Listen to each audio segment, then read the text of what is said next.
बाबा को भोग लगाने की विधि, क्योंकि ये जो भोग लगाना है ये हमें बाबा से जोड़ता है। तो भोग लगाने की 7 विधियां हैं। कौन सा भोग? बाबा को फल, स्मूदी या जूस का भोग अर्पित करने की विधि। वो कहते हैं ना, जूस कैसे अर्पित करे और भोग कैसे अर्पित करे।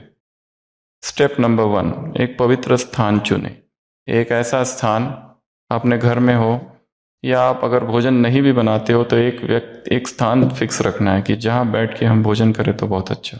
वो स्थान अगर ज़मीन पर हो तो बहुत अच्छा, वो स्थान एक ही जगह फिक्स हो तो बहुत अच्छा। ये स्टेप नंबर 1 है, ठीक है। वो शांत हो, स्वच्छ हो, ऐसा एक भोग के लिए स्थान बना के रखना है जो घर गृहस्थी में रहते हैं वो। दूसरा, स्वयं को तैयार करें। Prepare yourself. स्वयं को कैसे तैयार करेंगे? नहा धोकर, स्वच्छ कपड़े पहनकर, हल्के कपड़े पहनकर। यह है खुद की तैयारी। तीसरा है भोग को तैयार कर। अब भोग को तैयार करने के लिए या तो फल है, या उसकी स्मूदी है, या तो जूस है। या तो जूस की भी जरूरत नहीं, फल ही ठीक है। तो फल को धो लो, साफ कर लो, तो ये हो गया भोग तैयार करते। और विचार कैसे करने? पवित्र विचार रखने, योग युक्त मनस्थिति रखनी है भोग, क्योंकि भोजन बनाते हुए, ये भोजन की एक किताब है जो हमने प्राणिक क्रांति में, ये 56 महावाक्य है बाबा के। ये कल ही स्पार्क को श्रीकांत भाई को दिया था, तो उन्होंने उसकी किताब बना दी। तो जिसको ये किताब ग्रुप में भी शेयर करेंगे, और जिसको हार्ड कॉपी चाहिए वो स्पार्क ऑफिस से ले सकते हैं। इसमें बाबा के सारे महावाक्य है, छोटे छोटे महावाक्य, पूरे तो नहीं कहेंगे पर थोड़े थोड़े महावाक्य है। सूर्य की किरणें भिन्न भिन्न प्रकार की कमाल दिखाएंगी। यह सब आपके लिए तैयारी है। गैस जलाने की, कोयला जलाने की, लकड़ी जलाने की आवश्यकता नहीं होगी, सबसे छूट जाएंगे। ये सतयुग का वर्णन है। हमें निर्माण करना है फायरलेस यज्ञ, कॉन्सेप्ट ऑफ फायरलेस यज्ञ, यज्ञ पर जिसमें आग ही नहीं। इसमें बाबा ने बहुत सारे महावाक्य दिए। याद में रहकर भोजन खाओ। याद में रह के भोजन नहीं खाओगे तो केवल वो शरीर को शक्ति देगा, मन को नहीं। माया भोजन खा जाएगी। ऐसे इसमें बहुत सारे महावाक्य, छोटी सी बुक है, ये ग्रुप में शेयर कर देंगे। तो पहली स्टेप क्या है? पहली एक जगह चुन लो। दूसरा, अपने आप को तैयार करो।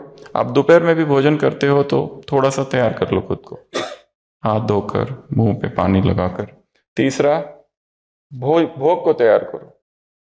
तीसरी नंबर की स्टेप, भोग तैयार हो गया, एक स्वच्छ प्लेट या कटोरे में रखे और शिव बाबा के चित्र या ट्रांसलाइट के सामने रखे।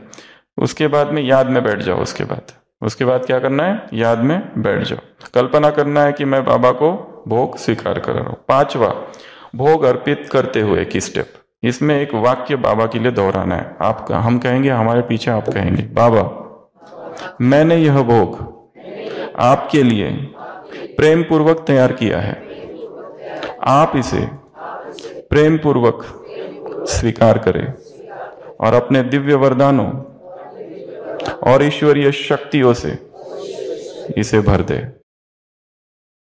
तो भोग लगाने की स्टेप नंबर 5, इसमें ये वाक्य दोहराना है। स्टेप नंबर 6, भोग के साथ साथ योग करे। जैसे 5-10 मिनट तक मौन में बैठे, बाबा को याद करे और बाप दादा की उपस्थिति को महसूस करे। कल्पना करे कि भोग दिव्य ऊर्जा से शुद्ध और शक्तिशाली हो रहा है, और लास्ट में भोग ग्रहण करे। योग के बाद भोग को प्रसाद के रूप में प्रेम और श्रद्धा से मौन में स्वीकार करे। दूसरों के साथ उसको साझा करना है तो कर सकते हैं। तो ये सारी स्टेप है। पहला, जगह को तैयार किया, भोग, अपने आप को तैयार किया, भोग को तैयार किया, याद में बैठ गए। इसी याद में बैठते समय भोग को थाली में इधर ही रख दिया, अपने थाली, याद में बैठे और फिर वो वाक्य दोहराया, मैं प्रेम पूर्वक स्वीकार करता हूँ, प्रेम पूर्वक बनाया है, आप प्रेम पूर्वक स्वीकार करो, ईश्वरीय शक्ति और वरदानों से इसे भर दो। और फिर उसके साथ में थोड़ी देर बैठ जाओ। ये वाक्य बोल दिया, अब थोड़ी देर 5 से 10 मिनट तक इधर बैठ जाओ, और लास्ट में क्या करना है? उसको स्वीकार करना है। पर कैसे खाना है? प्रेम से स्वीकार करना है। नहीं लगेंगे इस प्रक्रिया को, 5 ही मिनट लगेंगे पूरी प्रक्रिया को। तो इस किताब में बहुत सी बातें लिखी है, तो आप इसको पढ़ सकते हैं। ये हमने प्राणिक क्रांति में ये सब बातें कही थी। वापस एक बार आप इसको रिवाइज कर लो। मुख भी म्याऊ म्याऊ तब करता है जब आंखों से चीज देखते हैं। भोजन भी 4 बातें भोजन के विषय में। भोजन बहुत कम, जास्ती हबच नहीं होना चाहिए। पॉइंट नंबर 2, याद में रहने वाले का भोजन भी बहुत सूक्ष्म होगा। पॉइंट नंबर 3, तुम बच्चों को तो खुशी है विश्व का मालिक बनने की कहा जाता है, खुशी जैसी खुराक नहीं, ऐसी खुशी में सदैव रहो। तो खान पान भी बहुत थोड़ा हो जाए, बहुत खाने से भारी हो जाते, फिर झुटका आदि खाते, फिर कहते हैं बाबा नींद आती है। पॉइंट नंबर 4, भोजन सदैव एक रस होना चाहिए। ऐसे नहीं कि अच्छा भोजन है तो बहुत खा लिया। तो इसमें ऐसे छोटे छोटे महावाक्य है। ऐसी चीज ना हो जिसमें खिटपिट हो। खान पान भी शुद्ध होना चाहिए। एक प्रकार का खाना खाओ तो बीमार नहीं होंगे। भिन्न भिन्न चीजें मनुष्य खाते हैं तो और ही बीमार पड़ते। ये देखो बाबा के महावाक्य क्या कहा, भिन्न भिन्न चीजें खाते रहते हैं। थाली में कितनी चीजें होती है, 10 चीजें होती है।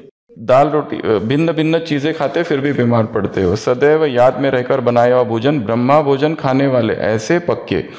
थोड़ा बिस्किट या आइसक्रीम खा ले ऐसी इच्छा तो नहीं होती? कभी खाने पीने की तरफ कहीं आकर्षण तो नहीं होता है कुमारियों का?